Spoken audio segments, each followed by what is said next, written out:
어, 오늘은 유대인과 율법이라는 제목으로 한번 우리가 또 생각을 해보도록 하겠습니다. 일단 로마서가 계속해서 진행되고 있는데 어렵습니다. 참 어렵고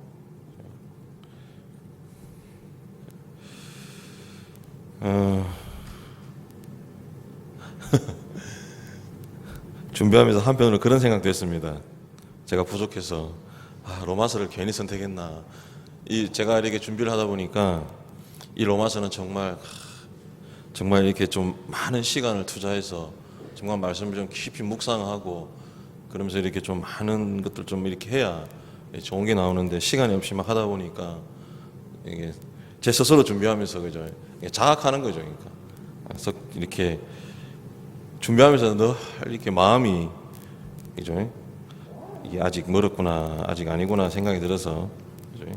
어쨌든 최대한 또 이렇게 준비를 했습니다. 함께 은혜 나누기를 간절히 소원합니다.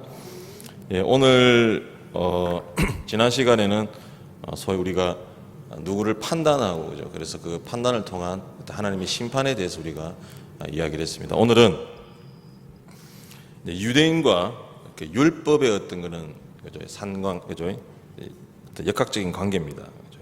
그래서 오늘 우리가 본문을 읽으실 때 이 본문을 17절에서 20절까지 한 단락으로 보시고 그리고 21절에서 24절까지 한 단락으로 보시고 그리고 25절에서 29절까지 이렇게 세 단락으로 나눠서 보시면 좀 더 쉽게 이해가 됩니다.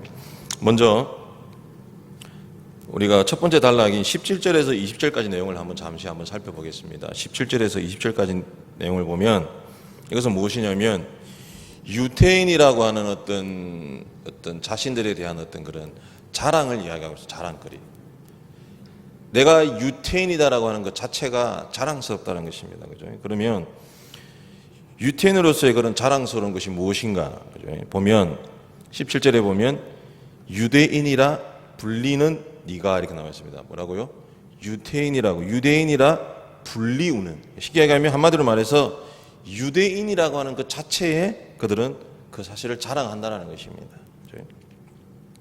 여기서 말하는 이 유대인이라는 자체라고 해서 우리가 구약에서 봐서 알듯이 구약에서 나와 있는 하나님께서 선택하신 그 선민에 대한 어떤 모든 축복과 어떤 요즘 말로 하면 특혜가 다 주어진 사람을 뭐라고 부릅니까? 유대인이라고 부르는 겁니다. 거기에 대한 프라이드가 엄청난 것이죠. 그리고 두 번째는 네가 율법을 의지하며 이렇게 나와 있습니다. 뭘 의지하면요? 율법을 의지하다. 그죠? 율법을. 유대인들은 그들이 가지고 있는 큰 자랑거리 중에 하나가 뭐냐면요. 자기들에게 뭐가 있다고요? 율법이 있다라는 것입니다. 율법. 그죠? 그래서 이 율법이라고 하는 것은 이스라엘 민족이 역사 속에 그 고난과 고통 가운데 있어서 그들이 견딜 수 있는 힘이 되었던 것이 바로 이 율법이라는 것입니다. 그리고 세 번째 특권은 하나님을 자랑하며 이렇게 나와 있습니다. 이게 무엇이냐면 바로 그 율법의 핵심에 있는 하나님이라는 것입니다. 하나님. 그들은 누구를 자랑한다고요? 하나님을 자랑한다는 것입니다. 소위 말해서 다른 어떤 이방 나라들은 다신입니다. 다신. 그죠? 다신인데 자기들은 뭐예요? 유일신 하나님을 자랑한다는 것입니다. 그리고 네 번째는 보면 율법의 교훈을 받아 하나님의 뜻을 알고 지극히 선한 것을 분간하며 맹인의 길을 인도하는 자여 어둠에 있는 자의 빛이다라고 이야기하고 있습니다. 이건 무슨 말이냐면 율법의 교훈과 교육을 소위 말해서 받고 있다라는 것입니다. 교육을 받고 있다라는 것입니다. 이 말을 갖다가 우리가 이제 어떤 교육학적 용어로 카테키즘이라는 말, 이 카테키즘이라는 말은 세례나 입교 등을 받고 다음 단계로 넘어가는 과정에 있어서 반드시 거쳐야 할 공식적인 교육을 말하는데 요즘 말로 하면 커리큘럼입니다. 커리큘럼. 쉽게 얘기하면 유대인들은 뭘 가지고 있다는 거예요. 그 율법을 통해서 자기들은 그런 커리큘럼을 가지고 교육을 받고 있다라는 거예요. 더 쉽게 얘기하면 남들은 대학 못 가는데 나 혼자 대학 갔다라는 말이에요. 그래서 대학 가서 교육을 받고 있다는 것입니다. 그리고 다섯 번째는 율법을 가르치는 것입니다. 율법을 가르치는 것. 20절에 보니까 율법에 있는 지식과 진리의 모본을 가진 자로서 어리석은 자의 교사요 어린아이의 선생이라고 스스로 믿으니 이렇게 나와 있습니다. 율법을 가르치는 것입니다. 유대인들은 이 율법을 가르치는 것을 정말 사랑합니다. 왜냐하면 구약에서 하나님께서 뭐라고 말씀하셨습니까? 이것을 어떻게 해요? 가르치라 가르치라고 말씀하셨기 때문에 구약의 근거에서 그들은 가르치는 것에 대해서 정말 좋아합니다. 다시 한번 말씀드립니다. 이 유대인들이 가지고 있는 자랑이 무엇입니까? 첫 번째, 본인이 유대인이라는 것, 그리고 우리에게 율법이 있다는 것, 그리고 그 율법의 중심이신 하나님을 섬긴다는 것, 그리고 그 율법을 통해서 우리는 계속해서 교육을 받고 있다는 것, 그리고 또 그 율법을 가르칠 수 있다는 그죠? 그들의 자랑거리입니다. 근데 사도 바울을 왜 이야기를 합니까? 그죠? 사도 바울은 그들이 가지고 있는 이 특권이 잘못되었다라고 이야기하지 않습니다. 오히려 그들이 가지고 있는 특권은 어떻게 보면 축복입니다. 유명한 권사님, 예수 믿고 내가 교회 와서 예수 믿고 하나님을 섬기고 말씀을 듣고 배우고 또한 가르칠 수 있다는 게 축복이라고 믿으시죠? 예, 축복입니다. 축복입니다. 그죠? 그리고 하나님 앞에 예배 드리는 것 다 축복입니다. 근데 왜 사도 바울은 이것이 문제라고 지금 이야기하고 있는 것입니다. 이것이 문제다라고 이야기하고 있는 것입니다. 그러면 이것이 왜 문제인지 이제 어디서부터 나오기 시작합니까? 21절부터 이것이 왜 문제인지에 대해서 사도 바울이 이야기를 하기 시작하는 것입니다. 그러면 두 번째 단락인 21절에서 24절까지 내용이 바로 그 내용인데, 한마디로 말해서 외식의 껍데기를 가라입니다. 외식의 껍데기는 가라는 것입니다. 내 속에서 하나님의 모습이 나타나야 되는데 잘못된 것들이 나타난다는 것입니다. 그리고 유대인들은 어떻게 보면 그 어떤 이 소위 말해서 이 외식의 껍데기에 대해서 그들은 너무나 철저하고 너무나 경고했다라는 것입니다. 그래서 그럼 무슨 말인지 한번 우리가 한번 살펴보도록 하겠습니다. 21절 우리 다 같이 한번 읽어보겠습니다. 21절입니다. 시작.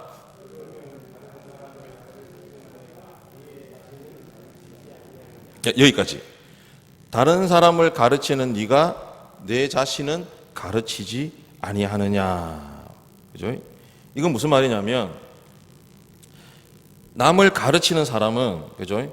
누군가가 잘못한 게 있을 때 우리는 보통 어떻게 합니까? 잘못한 거 있으면 정죄하고 막 손가락질합니다. 그죠? 그러나 남을 가르치는 사람은 손가락질하는 데서 끝나는 것이 아니라 남의 잘못을 보고 뭘 느껴야 되는 겁니까? 나는 과연 저런 문제가 없는지, 나에게는 저런 문제가 없는지 느껴야 된다는 것입니다. 그래서 오히려 남을 가르치는 사람은 가르치지 않는 사람보다 더 깊은 어떤 이해와 반성이 요구되어진다는 것입니다. 그래서 사도 바울은 네 스스로 네 자신을 가르치라라고 이야기합니다. 구약에도 보면 이게 무슨 말이냐면 구약에도 보면 하나님께서 이스라엘 민족을 벌하시기 전에 누구를 먼저 벌하느냐면요, 이방 나라들을 먼저 벌하십니다. 이방 나라들을 먼저 치십니다. 멸망하게 하십니다. 그죠? 왜 그렇습니까? 물론 그 이방 나라들이 잘못한 게 있습니다. 분명히 잘못한 게 있습니다. 그러나 그들의 모습을 보고 이스라엘 민족이 어떻게 하라는 거예요? 그것을 보고 깨달아라는 거예요. 너희들 속에도 그들과 똑같은 것들이 있다라는 것을 하나님께서 보여주시는 겁니다. 이사야 23장 9절에 보니까 이렇게 기록되어 있습니다. 만군의 여호와께서 그것을 정하신 것이라. 모든 누리던 영화를 욕되게 하시며 세상의 모든 교만하던 자가 멸시를 받게 하려 하심이다. 이 이사야 23장은 두로와 시돈에 대한 어떤 멸망의 하나님의 말씀입니다. 하나님은 그것을 정하셨습니다. 멸망시키기로. 그죠? 그들이 누리던 모든 영화를 욕되게 하시고 세상의 모든 교만하던 자를 멸시받게 하겠다라고 하나님께서 경고하십니다. 근데 이 경고는 그들에 대한 경고이기도 하지만 누구에게 대한 경고입니까? 바로 이스라엘 민족에 대한 하나님의 경고인 것입니다. 너희 속에도 그런 교만들이 자리하고 있다는 것입니다. 그것을 깨달아라는 것입니다. 오늘 사도 바울은 로마서를 통해서 소위 유대인들에게 뭘 말하는 것입니까? 너희들 스스로 깨달으라는 것입니다. 그러면서 사도 바울이 계속해서 이야기하고 있습니다. 나머지 21절, 22절까지 우리 한번 읽어보겠습니다. 아까 1절 우리 중간에 끊었던 부분부터 해서 22절까지 다 같이 한번 읽어보겠습니다. 시작. 도둑질을 하지 말라 선포하는 네가 도둑질을 하느냐? 간음하지 말라 말하는 네가 간음하느냐? 우상을 가증히 여기는 내가 신전 물건을 도둑질하느냐? 이렇게 나와 있습니다. 남들에게 도둑질하지 말라 하면서 누가 도둑질한다고요? 가르치는 네가 도둑질하고 있는 거예요. 간음하지 말라 해놓고 네가 간음하는 것입니다. 우상 숭배를 정화하는 네가 신전의 물건을 약탈하느냐? 이것은 무슨 말입니까? 쉽게 얘기하면 은행일치라는 것입니다. 은행일치가 아니라 뭐죠? 은행불일치라는 것입니다. 은행일치하지 못하다라는 것입니다. 그 유태인들 전승된 기록에 보면 재밌는 내용이 있습니다. 제가 한번 읽어드리겠습니다. 이 유태인들이 언제 도둑질하고 언제 간음하고 또 신전 물건을 훔치는 것에 대한 어떤 전생에 의한 기록된 내용입니다. 외투를 이르는 사람이 법정에 갔더니 법정 판사의 의자 위에 자기의 외투가 깔려 있다고 합니다. 법정에서 판결을 내려야 하는 판사가 뭐 하는 사람입니까? 도둑질한 사람이라는 거예요. 한 랍비의 아내가 자기 남편이 어떻게 하는가 궁금하여 다른 사람으로 가장하여 따라가 봤더니 그가 다른 곳에 가서 다른 여자와 데이트를 하고 있더라. 그리고 유대인들은 팔레스틴의 우상 신전에 들어가서 유일하신 하나님의 이름으로 도둑질하면 거기에는 잘못이 없다고 생각하여서 그들은 우상의 재물을 약탈한다라고 기록되어 있습니다. 가르치는 자신이 도둑질하지 말라 그러면서 자기가 도둑질하고 있는 것입니다. 간음하지 말라고 이야기하면서 자기가 간음하고 있습니다. 그리고 약탈하지 말라 그러고 자기가 약탈하고 있습니다. 저는 이 내용을 보면서 제 머릿속에 스쳐가는 말씀이 마태복음 24장 15절 말씀이었습니다.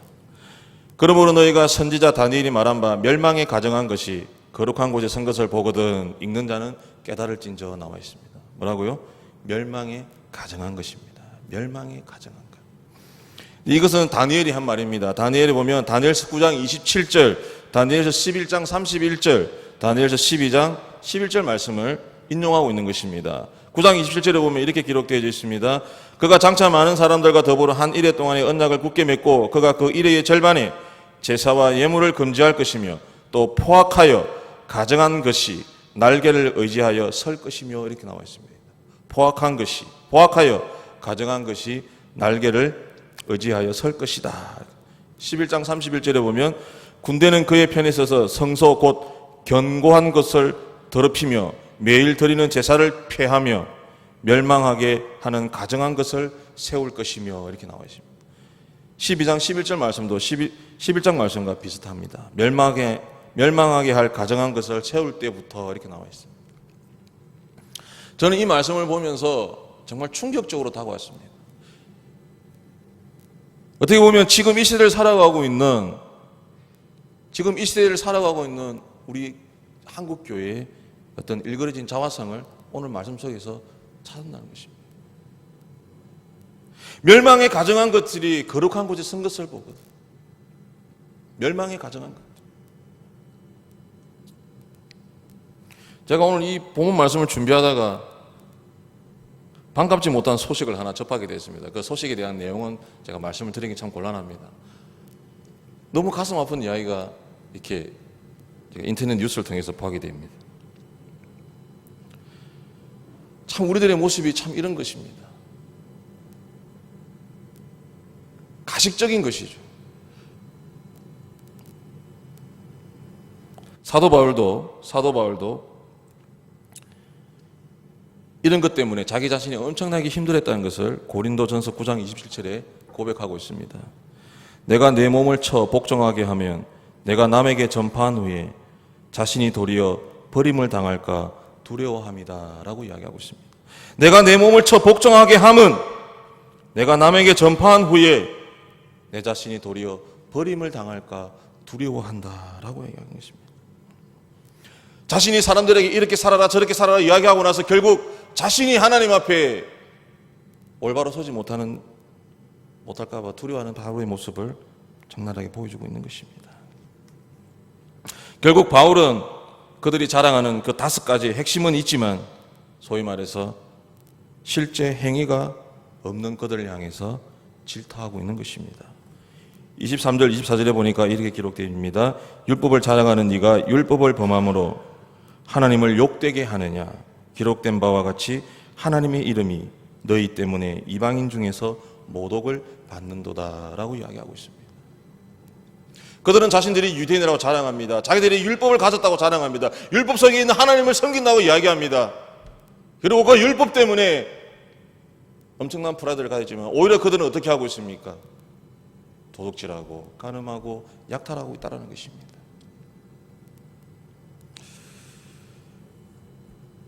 이런 시대를 향해서 어떤 누군가가 이렇게 외치고 있습니다. 올바른 행동이 없는 정통은 죽은 정통이다. 신앙생활 없는 신앙 고백은 공허한 고백이다. 신앙의 삶이 없는 신앙 유산은 부도난 유산이다. 특권은 심판의 면제 조건이 아니라 심판의 강화 조건이다 라고 이렇게 외치고 있습니다. 우리 스스로를 한번 돌아보시기 바랍니다. 우리 자신을 한번 돌아보시기 바랍니다. 우리에게 주는 이 특권은요, 심판을 면제를 위한 것이 아닙니다. 뭐라고요? 우리가 가지고 있는 이 특권은 오히려 더 심판을 강화한다는 것입니다. 그래서 우리는 더 어떻게 해야 됩니까? 더 깨어 있어야 됩니다. 더 깨어 있어야 된다는 것입니다. 그리고 마지막 세 번째 단락을 한번 넘어가 보겠습니다. 세 번째 단락 넘어가서 사도 바울이 드디어 그 유태인들 향해서 결정타를 날립니다. 25절 우리 다 같이 한번 읽어보겠습니다. 25절 시작.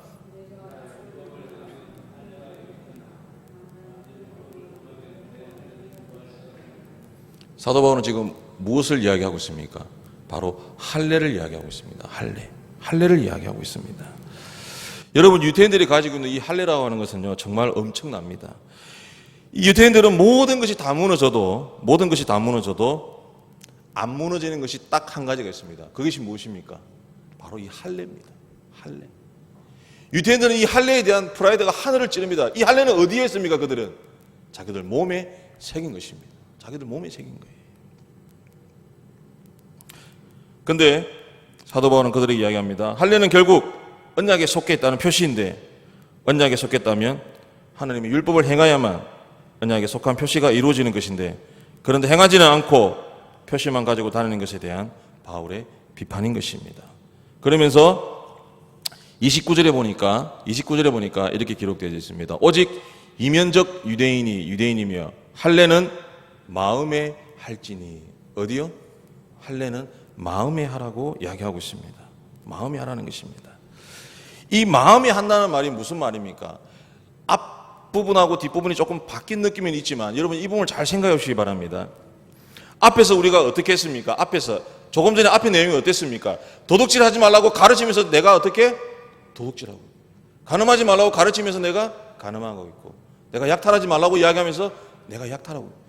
그 문제가 어디에 있는 것입니까? 바로 마음에 있는 것입니다. 내 마음에 있는 것입니다.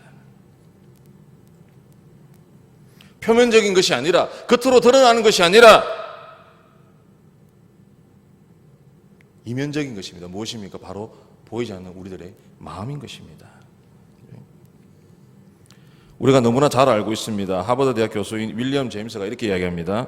생각이 바뀌면 행동이 바뀌고, 행동이 바뀌면 습관이 바뀌고, 습관이 바뀌면 인격이 바뀌고, 인격이 바뀌면 운명이 달라진다. 물론 약간 세속적인 느낌입니다. 뭐라고 이야기합니까? 뭐가 바뀌면요? 생각이 바뀌어요. 우리의 마음이 바뀌어야 된다는 것이죠. 우리의 마음이 바뀌어야 된다는 것입니다. 결국 앞의 내용과 뒤의 내용을 합치면 어떤 내용이 되는 것입니까?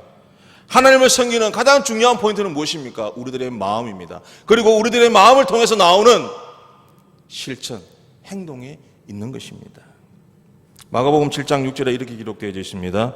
이르시되 이사야가 너희 외식하는 자에게 대하여 잘 예언하였도다. 기록하였으되 이 백성이 입술로는 나를 공경하되 마음은 내게서 멀도다라고 이야기하고 있습니다. 마음은 내게서 멀도다라고 이야기하고 있습니다.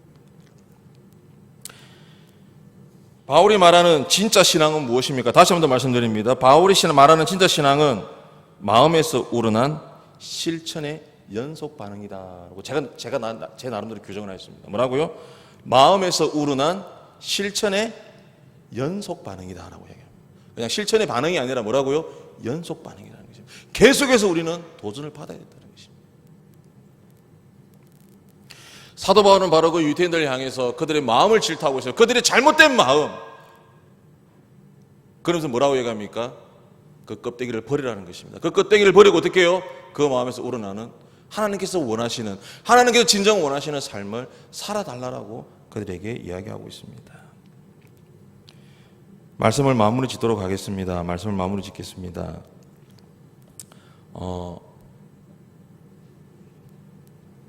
재미있는 내용이 있어서 한번 소개하려고 합니다. 스위스 바젤에 가면 파시나흐트라는 이 축제가 있습니다. 파시나흐트. 제가 이 파시라는 단어를 아무리 독일어를 찾아봐도 이게 뜻이 안 나오더라고요. 그래서 제 느낌에 파시나흐트. 나흐트는 밤이니까. 그죠? 제 나름대로 한번 이게 그죠? 녹화를 하고 있기 때문에 안 하겠습니다. 뜻이 정확하지 않기 때문에. 파시나흐트라는 어떤 그 축제가 있는데 이건 뭐냐면요. 사순절이 시작되는 수요일 바로 전날 밤. 언제요? 사순절이 시작되는 바로 수요일 전날 밤. 쉽게 말하면 화요일 밤이죠. 화요일 밤에 사순절에 하지 못하도록 금해 놓은 것들을 마음대로 하는 것을 파시나흐트라는 것입니다. 뭐라고요? 그러니까 사순절에 보면 막 이렇게 뭐 하지 못하게 막 이렇게 막 정해놓지 않습니까? 특히 천주교 같은 경우는 심하거든요. 그죠? 뭐 금식해야 되고 뭐 먹지도 말고 뭐 많을 겁니다 분명히. 그죠? 근데 사순절이 시작되기 전 수요일 날 전 화요일 날 밤에 뭐 한다고요? 제가 생각할 때 그죠? 그렇습니다. 근데 이 바젤이라는 곳은 개신교 도시입니다. 그러다 보니까 천주교가 만드는 어떤 그 틀을 깨고 싶어서 파시나흐트를 만들었는데 근데 이것도 완전히 변질되어 버린 것입니다. 제가 볼 때 이건 아마 광란의 밤인 것 같습니다. 그죠? 그래서 여기서 참 좋지 못한 이야기들이 많이 나옵니다. 그래서 그 구세군이죠. 구세군. 서울에 있는 구세군들은 이 명절을 다시 한번 새롭게 하기 위해서 그리스도의 주장을 전파하는 그런 어떤 날로 삼았습니다.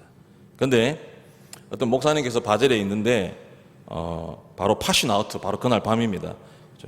구세군의 이름을 적어놓은 게시판에 주소와 전화번호가 적혀 있는 것을 보고 그것이 보니까 이렇게 지적되어 있습니다. 그곳으로 오면 영적인 상담을 받을 수 있다는 내용과 함께 독일어로 이렇게 적어놨습니다. 하나님은 당신의 마스크 속을 보십니다. 어디를 본다고요? 당신의 마스크를 보는 것이 아니라 당신의 마스크 속을 본다는 것입니다. 하나님은 우리의 중심을 보시는 것입니다. 하나님은 우리의 겉모양을 보시는 것이 아닙니다. 하나님 앞에 우리의 겉모양은 아무런 의미가 없는 것입니다. 하나님 앞에 우리의 겉모양은 무엇입니까? 그냥 죽을 수밖에 없는 먼지와 같은 것입니다. 하나님은 어디를 보십니까? 우리의 중심을 보시는 것입니다. 우리의 마음을 보시는 것입니다. 그리고 우리의 마음 속에서 하나님 향한 그 열정을 통해서 나오는 그 삶을 하나님은 보신다는 것입니다. 오늘 사도 바울은 로마서를 통해서 유대인들, 아니 지금 이 시대를 살아가는 우리들에게 무슨 말을 하고 싶은 것입니까? 당신이 가지고 있는 껍데기는 버리라는 것입니다. 정말 하나님 앞에 아무 보잘것없는 그 껍데기는 버리라는 것입니다. 뭔요? 하나님을 향한 그 열정을 가진 그 마음을 가지라는 것입니다. 그 마음을 가지고 하나님의 뜻을 이루는 삶을 살아가라는 것입니다.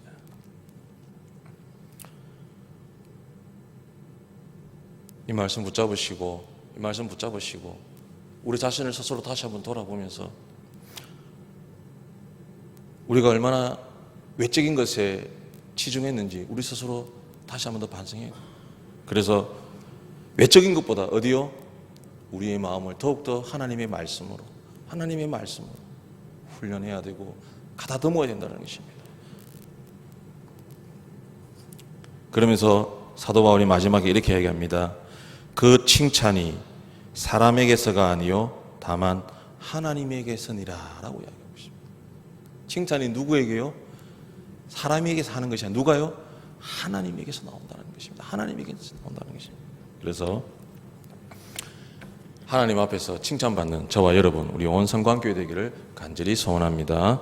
기도드리겠습니다. 하나님,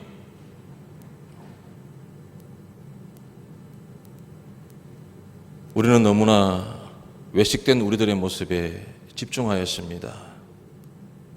나의 의에 집중하였습니다.